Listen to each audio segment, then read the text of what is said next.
23 life lessons I've learned in my 23 years of life. How good is it when a 20-something-year-old has the audacity to give you life advice? Number one, give before you take. I can't stress how important this is when it comes to careers and almost every aspect of life. If you're trying to reach out to somebody that is in a position that you want to be in, or if you're trying to ask for a favor from a person that you barely even know. Now, an example that I'll give you guys is my YouTube channel, right? It's pretty small and I want to collab with other YouTubers. Now, if I just reach out to every random YouTuber that is out there that's in the finance space and just ask them for a collab, you've got to understand that these people have absolutely zero obligation to, first of all, respond to me. They have zero obligation to even do that collab with me because their time is very important. I'm just reaching out to them, but they have their own stuff to worry about. So what you have to do is you have to lead with value. Can I make something easier for them? Can I help them out with something?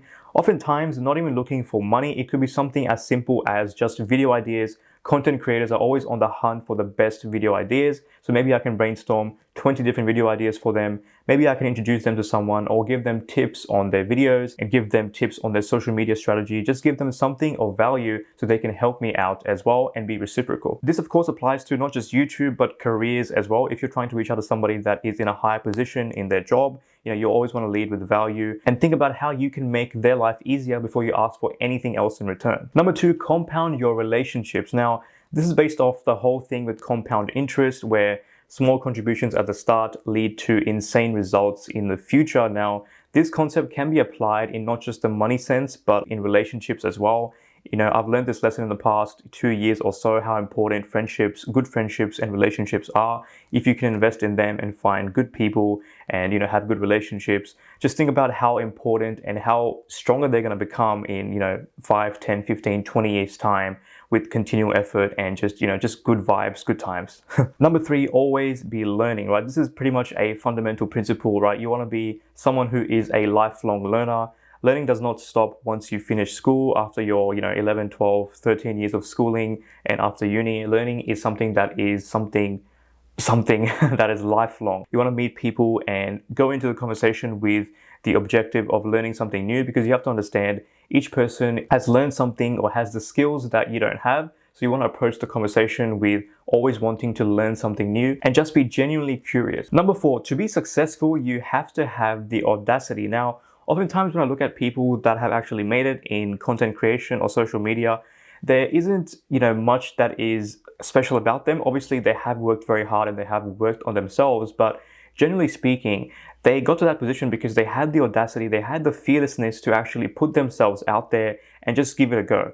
Oftentimes, you could try to learn everything about a certain topic, but unless you actually put yourself out there and just dive into it, you're going to be so far behind and all you're going to have is just theory, whereas the person that actually made the effort and did the practical stuff is going to be so far ahead than you just trying to learn and just trying to, just be on the back end. So you have to have the audacity, you have to just put yourself out there to be successful. Number five, all successful people have been lucky, in my opinion. Now, this isn't to discount all the hard work and all the effort that went into their success, but I think that oftentimes the harder you work, the more lucky you can get. If you put yourself in those types of situations, you can actually increase the chances of your luck. You can basically manufacture luck in a sense. For example, if you're trying to create content on the internet, each video that you do has the potential to make you lucky, has the potential to go viral, reach new audiences, and you never know who it's going to reach. And similarly, it's also important to note that the people who have been extremely successful in their life, luck has played a huge aspect in that as well, which sometimes they may not talk about or society may not talk about. It may just talk about their hard work. So it's important to just step back and realize that there are things that happen just because of luck, which make the process a lot easier. So just relax. Number six, reinvest always, right? So this could be stuff in yourself, right? By doing courses, by attending seminars, by reading. All these things that you do can have the potential to make you even better. So always make sure that the money that you're earning, you don't just reinvest your investments, but also for your own sake, for your own knowledge. And when it comes to a business sense as well, you always want to make sure that you're investing the money that you're making to have even greater returns. Number seven, have a weekly or daily routine. Now, I'm not someone who has a daily routine like those videos that you see on Instagram where people wake up at 5 a.m., they do their meditations, they go to the gym, they go for a 10K run every morning, then they come back, they journal, then they start their work. All that crap I don't do, but I do have a weekly routine which sets me up for the rest of the week. So I've got this notebook right here, and basically I've got initials for the stuff that I have to do. So stuff like going through all of my emails for the week that I've gotten. So each week I get a bunch of emails, and I want to make sure that before the next week starts, I have my inbox absolutely down to zero. And that's how I keep myself organized. Stuff like planning as well. So planning the next week in terms of what I have to do for this YouTube channel, when I have to script the videos, when I have to record them, edit them, publish them. That's very important. And I also have some random self-grooming stuff on there as well, like S for shaving. So I shave every Sunday, cutting my nails as well. And also brainstorming 5 video ideas every single week, no matter what. And I've been doing this brainstorming activity in terms of the video ideas for literally 2 years now. So I've got hundreds and hundreds of ideas just sitting there waiting to be executed. Some are good, some are bad, but the important thing is to brainstorm those ideas and just have that creativity going. Number 8, if you're unsure about what decision to make in life, let your 80-year-old self make the decision. Now, I saw this tweet, I think it was from Jeff Bezos or something like that, or someone was trying to quote him, but this just made so much sense. If you're at a crossroads in life, you've got 2 decisions and you're not sure which one to take, let the wisdom of your 80-year-old self guide your decision. Obviously, you can't use this thinking for every single thing that's out there, but it's a good thing to use to put things into perspective, and I think it's a very useful exercise. Number 9, becoming above average isn't actually that hard. Now, just want to make it clear, being average isn't bad. I'm not looking down on people that are average, but this point is for those people that are trying to get the absolute, max out of life, right? So to begin that journey, becoming above average isn't too hard. And what I mean by that is, when it comes to the average person, generally speaking, they're not going to be the best at managing their money. They're going to be just okay. They're not going to be the fittest person in the room. They're going to be just fine, just okay. So to begin that journey to be above average, all you've got to do is literally just start with the bare basics, start with the bare minimum of literally just walking 2 minutes a day. Who doesn't have 2 minutes a day to just walk and just spare 2 minutes, right? So you start off with walking, then you can start to increase that by walking quickly, increasing the length of time that you walk, then eventually transition into running. When it comes to money, start with the bare basics, try to save 1% of your income, very little, start with the basics, start with that, then slowly increase and start to invest. This is literally all it takes to be slowly, become a person that is above average, and little steps do lead to those big results in the future. Number 10, social media is a very, very powerful thing. I've realized this once again in the last 2 years or so. I think I mentioned this in a previous video, but I've had the opportunity to meet with really cool people, really cool creators in the finance space that live in Sydney, but interstate as well, in cities like Melbourne, Western Australia, even Queensland. And it's very cool, and it's a very insane opportunity that social media allows you to do, because I have literally been sitting in this room and in my bedroom making these videos, and I've had the opportunity to reach these people and these audiences, and they've reached me, and we've been able to connect. So it's a very powerful thing, social media, and allows you to connect with like-minded people. It is so refreshing to meet people that have similar goals and similar ambitions as you. So if you're looking into it and you're looking into content creation and social media, I highly recommend go into it, because I am still a very small YouTuber, a very tiny YouTuber, and I just think about what the effects are going to be of doing this for the long term and where I will potentially be if I just keep this going. So if you're watching this, I highly recommend get into it. Number 11, curate who you follow on social media. Now, oftentimes people follow celebrities and footballers and all these different famous people, and that's completely fine if you want to obviously keep up with them. But oftentimes when I look at social media time and I look at my phone usage, I see how many hours I'm spending on these social apps, and it just seems to me that it's just dead time.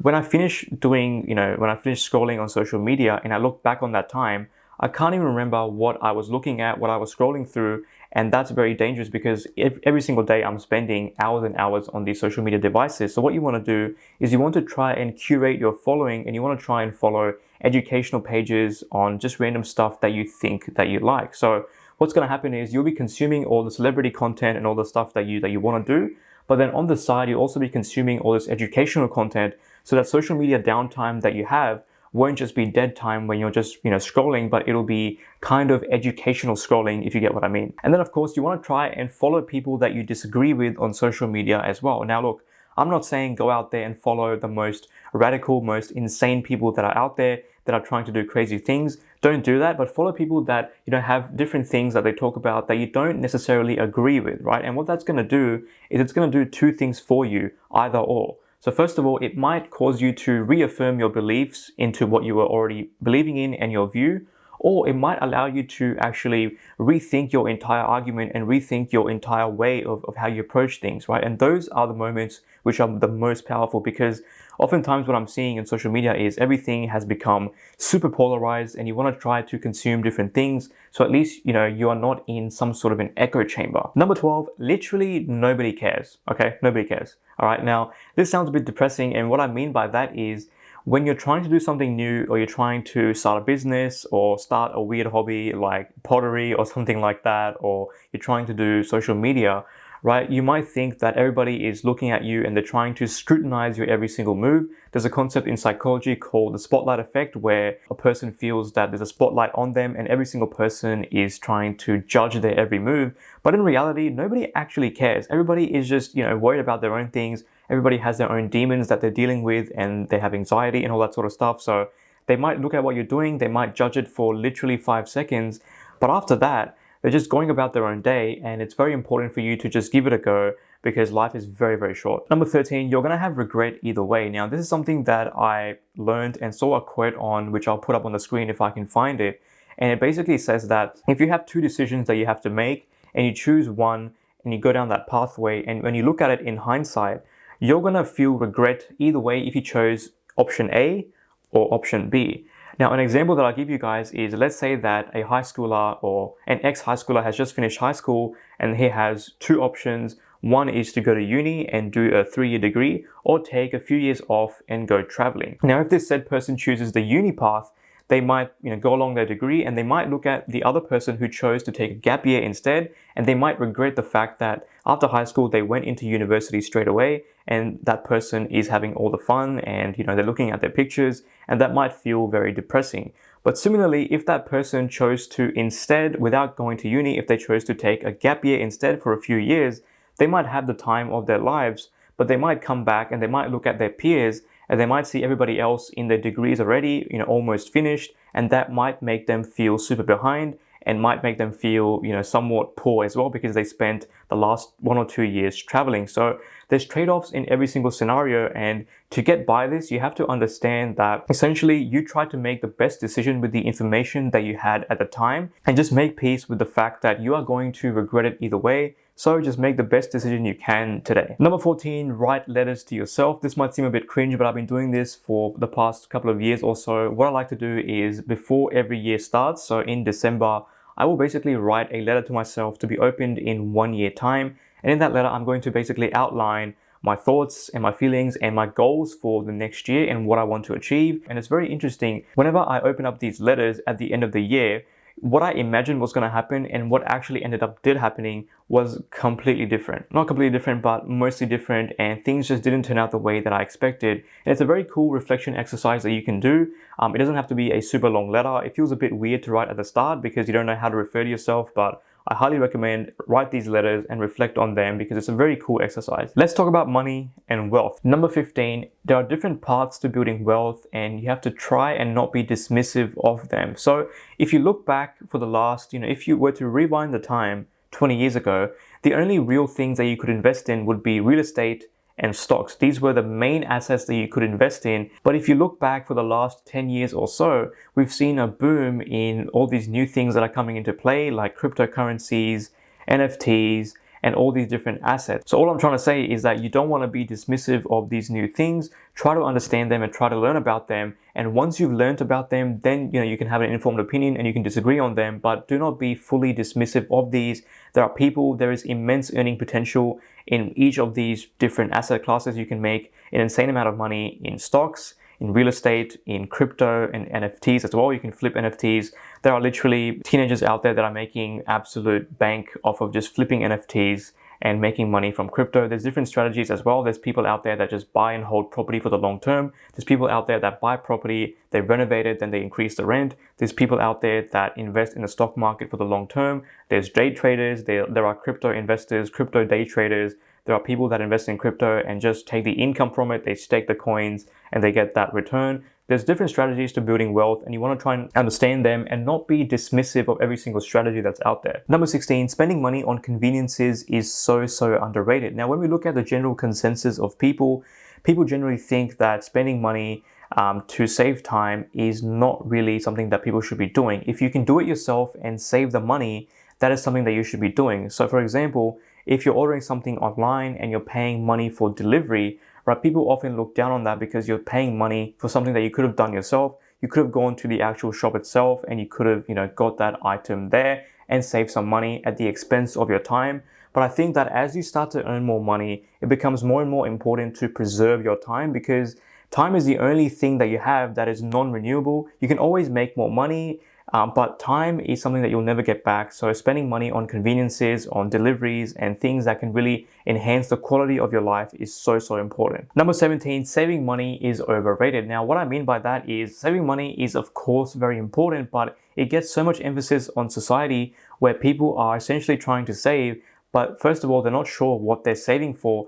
Secondly, they haven't been taught the power of investing, so all the money that they're saving just rots away in their savings due to inflation, and they don't actually make their money work for them. So yes, savings are very important, but the importance of investing, I think, is equally important to make that money work for you. And I don't think there is enough emphasis in the general discourse when generally people talk about personal finances, about investing. Everybody talks about saving money on coffees and all that sort of stuff. Number 18, buy the best quality and keep it forever. Now, for the past kind of 6 months or so, I've been trying to invest in things that can really last for a very long time and things that are of quality as well. So stuff like this desk right here cost me it was quite expensive. However, this desk does come with 5 years worth of warranty, which can be extended for free for 7 years, and it's quite nice as well. So I'm trying to spend money on things that will actually last for a very long time. This chair right here was actually gifted to me for free, so by Ergotune, so shout out to Ergotune. But this chair has literally like 8 years of warranty, which can be extended to 12 years of warranty completely free, which is literally over a decade, right? So this is absolutely insane, and I'm trying to really look at things which will last forever. I bought chairs in the past which have cost me $100, but that chair has lasted for like a year and a half, right? So it's important to just make the upfront cost, spend the money, and just do it. And then hopefully that purchase will last you for a very long time. If it is something of quality, it's gonna have a longer warranty as well. And that's gonna be much more beneficial for you in the future. Number 19, you're paid based on the value that you create, not your time, right? Now, this is increasingly apparent in a business sense and in social media as well. Not so much in a 9-to-5 job sense, where you're paid a fixed amount. But when it comes to business and all this sort of stuff, oftentimes you can get away with charging insane amounts of money for very little time if you can really demonstrate to the customer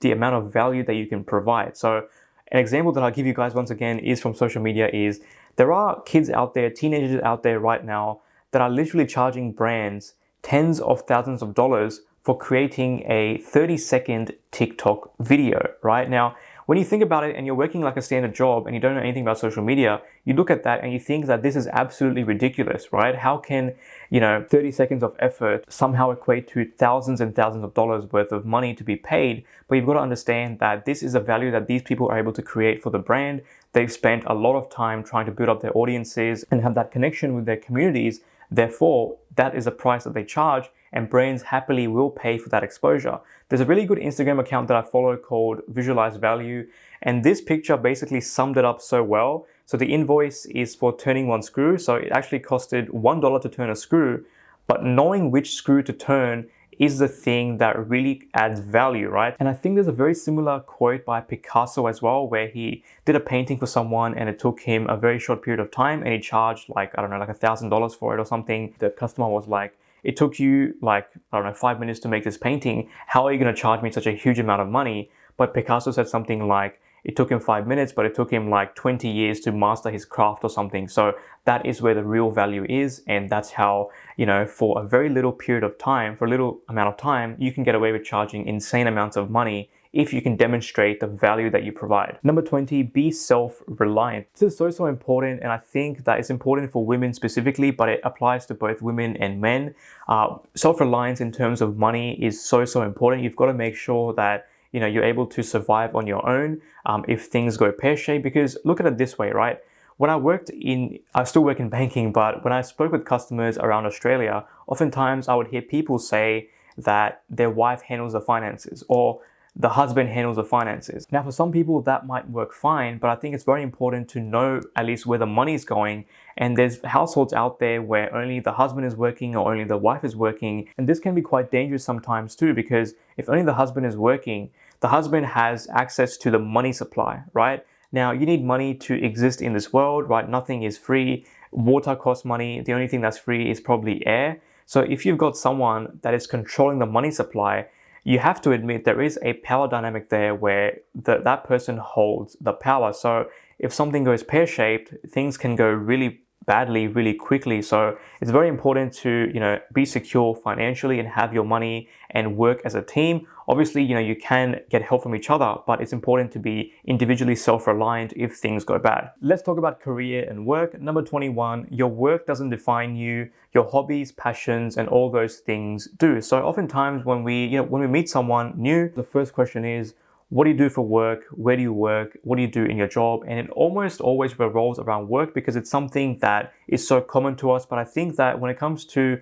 your identity, your days don't always have to be defined by work itself. So what I mean by that is your entire work week, you might look at it in terms of a 9-to-5 work week. But if you've got things planned during the week, you've got different hobbies or different passions that you're working on throughout the week, your week can be defined as a week that you get to work on those hobbies, not the actual job itself, if that makes sense. Basically, what I'm trying to say is work isn't everything, and work can just be something that you do, but your life can be defined by the things that you truly love, which are your passions and your hobbies. Number 22, a low stress, decent paying job is much, much better than a high stress, great paying job. Now, this is a lesson that I'm slowly trying to learn, and it's becoming very apparent. So my current job right now pays quite decently. However, it can be very stressful sometimes. Whereas comparatively, my previous job, paid okay, but it didn't give me that much stress at all. In fact, it was quite good in terms of a work-life balance. So it just makes me think, right, I did get a pay increase to get to my current job, but was that pay increase worth it to take on that extra responsibility, that extra stress? And it's making me reconsider. And I think I'm getting to the conclusion that a low stress, decent paying job is much better than a high stress, high paying job. Let me know what you guys think. Some people might say that if you're young, you can afford to do these, very stressful, high stress, highly paying jobs because, it's your 20s and you can take on that risk. But I don't know, I'm in my 20s right now, and I think that a low stress, decent paying job is much better. Lastly, it is okay to change jobs frequently. So bit of a controversial opinion, I think, but if we look at the younger generation in general, I think that we are changing jobs much more frequently, and we're trying to do that and get pay rises quite a lot. If we look at what's happening with the Great Resignation, people are essentially burnt out, and they're not taking these crappy jobs because they're done, right? They're done with that. So if you're someone who is in their current job and you've learned all the things that you have to do in the job, and you feel like you're not growing professionally and you're kind of stuck in that sort of bubble, it may be worth it to look around on the side for different jobs. And there's an article out there that says something like changing jobs much more frequently can literally increase your lifetime earnings by like 50% or something. Whereas if you stay with a current employer for a very long time, you can be essentially robbed of your lifetime earnings. So yeah, something to consider. Obviously, it's not going to be the advice for every single person that's out there, but I think it's worth looking into. Now, I got this video idea from a fellow Australian YouTuber called Success by Sanjana, so I'll leave her channel in the description. Make sure you go check it out. And if you enjoyed this video, let me know. It's a bit different from my channel, but I would really appreciate your feedback. And if you enjoy similar videos like this, check out my personal journey playlist as well, which has similar themes and similar videos. And guys, thank you for being here. I'll see you in the next one. Bye now. Cool, because it is all about the value that you can create and